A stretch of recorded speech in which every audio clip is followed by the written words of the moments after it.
ছাত্রদেরকে দিয়ে রাজনৈতিক দল গঠন করার পেছনে শক্তি কাজ করছে। আর যারা এনজিও চালিয়েছে তাদের এনজিওর অভিজ্ঞতা আছে, যারা দেশ চালিয়েছে তাদের দেশ পরিচালনার অভিজ্ঞতা আছে। অন্ধ্রপ্রদেশ সরকারের কেউ কেউ করছে, কারণ ওনাদের নিজেদের মধ্যেই সমন্বয় নেই। আপনি খেয়াল করলে দেখবেন যে একই ইস্যুতে এক উপদেষ্টা যেটা বলছেন, 2 ঘন্টা পরে আর এক উপদেষ্টা আবার আরেক রকমের কথা বলছেন। আপনি দেখেন এই যে অনেকগুলো বিষয় আমরা সচিব নিয়োগের বেলায় দেখেছি, নিয়োগ হচ্ছে 6 ঘন্টা পরে আবার বাতিল হচ্ছে।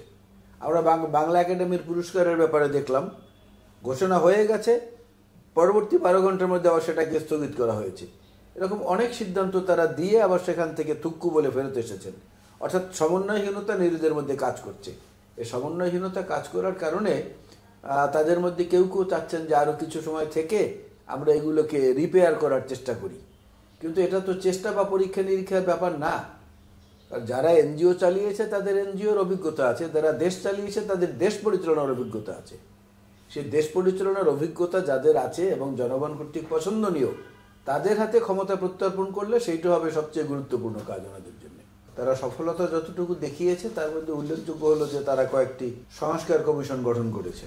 তবে এই কমিশনগুলোর অতীতের ইতিহাস বাংলাদেশে তো খুব সুখকর নয়। বর্তমান কমিশনগুলোর পাশাপাশি রাজনৈতিক দলগুলোর কাছ থেকেও যে পরামর্শগুলো ওনাদের কাছে গিয়েছে, সেইগুলো নিয়ে অবিলম্বে যদি আলাপ আলোচনা শুরু করে, তাহলে এটা একটা মোটা দাগের সাফল্য বলে ধরা যায় এই সরকারের।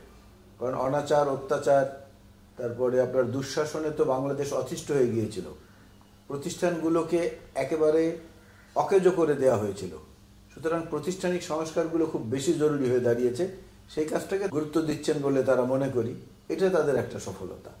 আমি বিষয়টিকে স্বাগত জানাই এবং তাদেরকে ধন্যবাদ দেই যে ভবিষ্যতে সঠিক নেতৃত্ব তৈরি করার জন্য তারা যদি দিক নির্দেশনা দিতে পারেন এবং নিজেদেরকে মানসিকভাবে প্রস্তুত করতে পারেন, তাহলে সেটা দেশের জন্য তো মঙ্গল।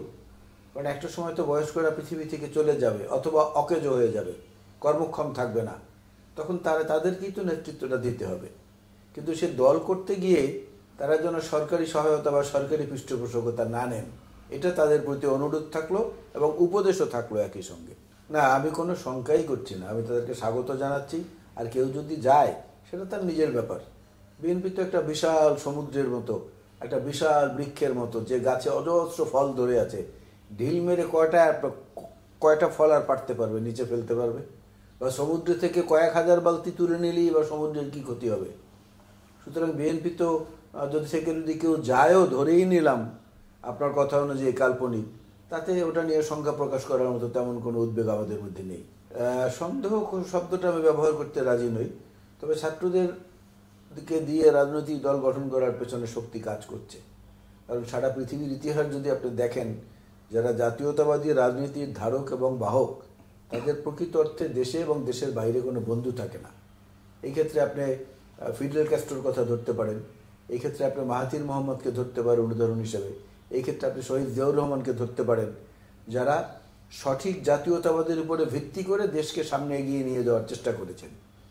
সেখানে সুযোগ সন্ধানী বা নিজেদের স্বার্থ উদ্ধার করার জন্য যখন কোনো নির্ভরযোগ্য প্ল্যাটফর্ম পায় না, তখন কোনো বিদেশি শক্তি এবং তাদের স্থাবক দেশি শক্তি মিলে একটা নতুন একটা রাজনৈতিক